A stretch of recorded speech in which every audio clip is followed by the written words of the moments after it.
दोस्तों नमस्कार। स्वागत है आप सभी का आप ही के अपने इस मंच पर जिसका नाम है मयूर जानी ऑफिशियल। छोटा सा वीडियो रहेगा ये। जानकारी आपको उसमें 10 15 20 मिनट के बीच भीतर भीतर जितनी ज्यादा जानकारी आपको दे सके हम देने की कोशिश करेंगे।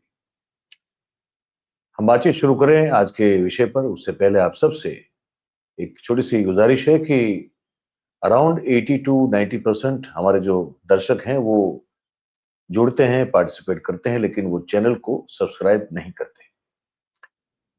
मैं आप सबसे गुजारिश करूंगा कि आप जिन लोगों ने अब तक चैनल को सब्सक्राइब नहीं किया है वो अभी से जो है इसको कर लें और हो सके तो अपने साथियों से भी करवा लें, ये आपसे विनती है। अब आज का जो मुद्दा है उस पर बात शुरू करते हैं। बड़ा गंभीर मुद्दा है, बड़ा महत्वपूर्ण मुद्दा है। हमारे इस देश में जो कि आज भी कृषि आधारित आर्थिक हमारी व्यवस्था कही जाती है, इकोनॉमी जो है वो अभी भी कृषि आधारित की जाती है। हम मैन्युफैक्चरिंग बेस्ड अर्थव्यवस्था अभी भी नहीं बन पाए हैं।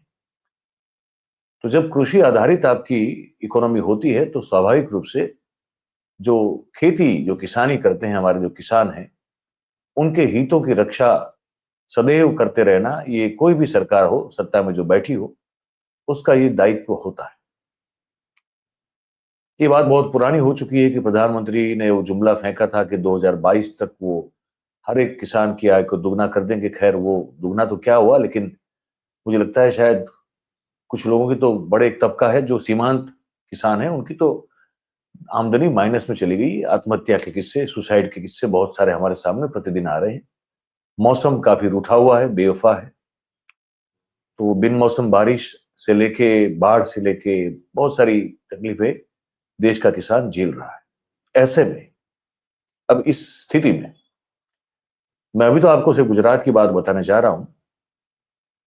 हमारे जो वरिष्ठ साथी हैं दिलीप पटेल साहब, उन्होंने एक बहुत महत्वपूर्ण मुद्दा ढूंढ निकाला है, उठाया है, और हमारा जो चैनल है गुजराती द गुजरात रिपोर्ट, उस पर वो बातचीत और वो साक्षात्कार उन्होंने चलाया है, जिसका आज हम हिंदी अनुवाद कर रहे हैं।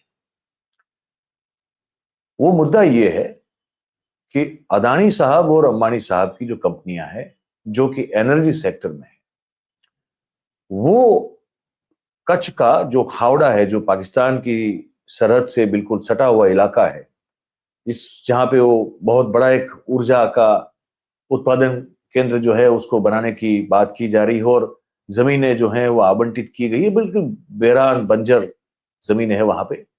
और वो कच्छ एक ऐसा इलाका है जहां पे तो बड़ी तादाद में जमीनें ऐसी हैं जहां जिसके कोई सर्वे नंबर भी नहीं है, क्योंकि वो बिल्कुल वीरान वीरान है, बंजर है, कोई काम की नहीं है ऐसे। लेकिन हाँ, सूर्य महाराज की जो है उनकी कृपा बड़ी रहती है, तो विंड और सोलार, पवन भी, वरुण देव भी, अरुण देव है ना, जिसको पवन देवता कहते हैं, उसकी भी बड़ी मेहरबानी रहती है, और सूर्य भगवान की भी बड़ी मेहरबानी रहती है। तो दोनों तरह की एनर्जी, विंड एनर्जी और सोलर एनर्जी, कच्छ में बड़ी अच्छी तरह से इसको पैदा किया जा सकता है। अदानी और अंबानी दोनों को बड़ी बड़ी जमीनें मिली हैं, बड़े बड़े उनके प्लांट लगे हैं। अब वहां से वो जो जमीन, उस जमीन पे जो प्लांट लगा रहे हैं या कुछ तो काम शुरू भी हो चुका है, वहां से वो लोग सप्लाई कर रहे हैं कुछ इलेक्ट्रिसिटी, पावर ग्रिड बना के मुंबई तक, मध्य प्रदेश तक, और उससे आगे भी। तो 2 या 3 अलग अलग राज्य है जहां से, यहां से पावर ग्रिड डाल के वहां तक वो एनर्जी पहुंचा रहे हैं, पावर पहुंचा रहे हैं। लेकिन हो क्या रहा है, अब अगर आपको विंड एनर्जी के लिए वो जो खंभा डालना है, बहुत बड़ा जो एक पवन चक्की रहता है, अगर वो विंड मिल डालना है आपको, तो कहा जाता है कि कम से कम 32 मीटर तो वो जगह लेता है उसका, वो पोल जो खड़ा होता है। और जिस जमीन से वो गुजरता है, वो पूरा जो लाइन निकलता है पावर ग्रिड का या विंड मिल का, तो उसके 60 मीटर के अगल बगल के दायरे में आप कुछ नहीं कर सकते। ऐसे में अब जो हमारे सामने जानकारी आ रही है, जिस बारे में हमने गुजरात रिपोर्ट पर, द गुजरात रिपोर्ट पर बात की है, लेकिन उसका अगर मैं आपको थोड़ा बहुत जो है वो हिंदी तर्जुमा करके बताऊं आपको, तो ये खबर आ रही है सामने ये जो पावर ग्रिड के लिए जो जमीनें किसानों की, गुजरात के किसानों की जो जमीनें जबरन हथियाई जा रही है, छीनी जा रही है, ये कहा जा रहा है। और वो करके किसानों से उसका मुआवजा न देते हुए, या तो बहुत, जैसे कहते हैं ना कि चने मुरमुरे जितना दाम चुकाते हुए वो जमीनें जो है उस पर कब्जा किया जा रहा है। और ऐसा करके हम लोग मिनिमम कह रहे हैं, आप इससे ज्यादा हो सकता है, लेकिन हम मिनिमम कह रहे हैं कि कम से कम अदानी साहब और अंबानी साहब को सरकार की ओर से, सरकार की मेहरबानी की वजह से 20,000 करोड़ रुपए का फायदा करवाने की कोशिश की जा रही है। ये मिनिमम कह रहा हूं मैं, और ये वो आंकड़ा है जो एक्चुअली इनको बतौर मुआवजे के तौर पर किसानों को, गुजरात के किसानों को, खावड़ा से लेके मध्य प्रदेश तक के, या तो खावड़ा से लेके मुंबई की सीमा तक के गुजरात के जितने भी किसान हैं उनको ये चुकाना पड़ सकता था, लेकिन चुकाने की जरूरत नहीं पड़ रही है। मैं कुछ बड़ी आगे बात बताता हूं। कुछ दृश्य देखिए कि किसानों के साथ हमारे क्या क्या हो रहा है। आप ये दृश्य देखते जाइए। ये कच्छ के किसानों के साथ हो रहा है, क्योंकि वो विरोध कर रहे हैं कि भाई इस तरह से अगर आप हमको पूछे बगैर हमारे ही खेत की जमीन का कब्जा लेके अपनी मर्जी से वहां पे अगर आप विंड मिल डाल दोगे और ये हमारी पुश्तैनी जमीन है, तो इसका क्या होगा? हमारा अधिकार कहाँ है? लेकिन जब किसान अधिकार मांगता है तो उसको जवाब में अपमान मिलता है और पुलिस का डंडा मिलता है। तो दृश्य आप देखते जाइए, मैं खबर आपको सुनाता हूं। दोनों चीज आप, खबर मतलब मैं पढ़ के सुनाऊंगा आपको, जानकारी दूंगा, और दृश्य जो है आप ये देखते जाइए। फिर मैं एक साक्षात्कार का छोटा अंश भी आपको किसान संगठन के जो नेता है उनका सुनाऊंगा। दृश्य आप देखिए, और बीच पीछे मेरी आवाज में आपको जानकारी जो है वो मिलती रहेगी। ठीक है, अब आप सुनिए इसको ध्यान से, मैं ये जो कहने जा रहा हूं आपको। हमारी जो जानकारी में आया है मामला वो ये कि 1885 के साल में जब ब्रिटिश हम पर हुकूमत करते थे, तब एक कानून बना था। वो कानून जो था वो टेलीकॉम एक्ट के तौर पे इसको बनाया गया था, और उसका उद्देश्य ये था कि ब्रिटिश गवर्नमेंट को पूरे हिंदुस्तान में उस समय टेलीकम्युनिकेशन के लिए, उस समय तो वो फोन और ये जो टेलीग्राम होते थे वो उसके लिए जरूरी था, और जो टेलीफोन की लाइन डालनी होती थी उसके लिए वो जरूरी था। तो उस वक्त किसी भी किसान की या किसी की भी जमीन पर ब्रिटिश गवर्नमेंट अगर चाहती तो वो बिल्कुल उस पर कब्जा करके अपना वो जो खंभा है वो खड़ा कर सकती थी, और इसके लिए ये टेलीकॉम एक्ट बनाया गया था 1885। इसमें सुधार किया गया 2003 में। उसके बाद इसमें फिर और एक और सुधार किया गया 2023 में टेलीकम्युनिकेशन एक्ट के तौर पर, जिसकी बड़ी निंदा भी हुई, टिका भी हुई, और उसको लेकर चिंता भी जताई गई कि ये तो हम सब लोगों की प्राइवेसी से लेकर हर चीज पर एक तरह का हमला होगा। वो एक्ट जो कि बदल गया 2023 में। अब हो क्या रहा है, जैसे कि आप देख रहे हैं ये दृश्य कि भाई पुलिस जिस तरह से हमारे कच्छ के किसानों को पकड़ के, खींच के, है ना, घसीट के ले जा रही है, क्योंकि वो विरोध कर रहा है कि उसकी मंजूरी के बगैर उसके खेत में कोई ना गड्ढा खोद सकता है, ना कोई अपनी कोई भी जो इस्तेमाल है अपने लिए वो उसकी परमिशन के बगैर नहीं कर सकता है। लेकिन आप देख रहे हैं कि कच्छ में क्या हो रहा है। अब उसी तरह का कमोवेश गुजरात के 14 जिलों में हो रहा है, और ये जो हो रहा है उसमें जो हमारे सामने जानकारी आ रही है वो ये है कि एक तकरीबन तकरीबन 800 से 900 किलोमीटर लंबा पावर ग्रिड अदानी की और अंबानी की दोनों की कंपनियां जो है वो डाल रही है, और दोनों कंपनियां मिनिमम चार चार पावर ग्रिड डाल रही है, या तो खंबे डाल रही है या विंड मिल डाल रही है। और ये 800 से 900 किलोमीटर के बीच का ये कम से कम ये डिस्टेंस है खावड़ा से लेके गुजरात की सरहद तक का। और उसमें जो मुआवजा उसको देना पड़ेगा, मतलब 4 लाइन अंबानी डाल रहे हैं, 4 लाइन जो है वो अदानी डाल रहे हैं, लेकिन वो जो मुआवजा देना पड़ेगा वो कम से कम पर लाइन, पर पावर ग्रिड 5,000 करोड़ मिनिमम देना पड़ सकता है। लेकिन वो 2023 का कानून बदल गया, लेकिन अभी भी वो जो कानून खत्म हो चुका है 1885 का, टेलीकॉम एक्ट, उसी का हवाला देते हुए गुजरात के 14 जिलों के जो कलेक्टर हैं वो जबरन आदेश करके पुलिस को साथ में भेज के किसानों को इसी तरह से जो है वो धमका रहे हैं, परेशान कर रहे हैं, और उनकी मर्जी के बगैर वो जो खंभा है जो पावर ग्रिड वाला वो डलवा रहे हैं। और बहुत विरोध हो, अगर बहुत ज्यादा विरोध अगर किसान करे, अगर मतलब संगठन करके अगर किसान खड़े हो जाए उस इलाके के, तो कहीं 4 लाख रुपए से लेके 1.25 करोड़ रुपए प्रति पोल, एक खंबे का, वो चुका रहे हैं। लेकिन किसानों का कहना है कि कम से कम 2 करोड़ रुपया पर पोल का मुआवजा उनको मिलना चाहिए, पर वो बहुत कम जगह पे उसको दिया गया है। बाकी 4 लाख से लेके 1.25 करोड़ के बीच में मामला सुलझाया गया है, और वो भी बहुत कम जगहों पर। ज्यादातर जमीनें जो हैं वो इस तरह से पुलिस और प्रशासन का जो है वो बल प्रयोग करके किसानों से हथियाई ली जा रही है। उन्हीं के खेत में, उन्हीं के छाती पर एक तरह से जो है वो खंबा खोड़ा जा रहा है, जिसके लिए उनको पूछा तक नहीं जा रहा है। इसमें आगे जो जानकारी आ रही है हमारे पास, वो हम आपको बता रहे हैं। वो ये है कि भाई अदानी कम से कम 29,000 मेगावाट की जो है वो 765 केवी की 4 बिजली लाइनें जो है वो डलवा रहा है। और कच्छ के रण में, मतलब खावड़ा और उसके आसपास, रिलायंस जो है वो 55 गीगावाट बिजली पैदा करने वाला है ना। और ये जो दोनों कंपनियां हैं, इनकी ये जो बिजली उत्पाद होगा वो गुजरात में इस्तेमाल नहीं होने वाला है।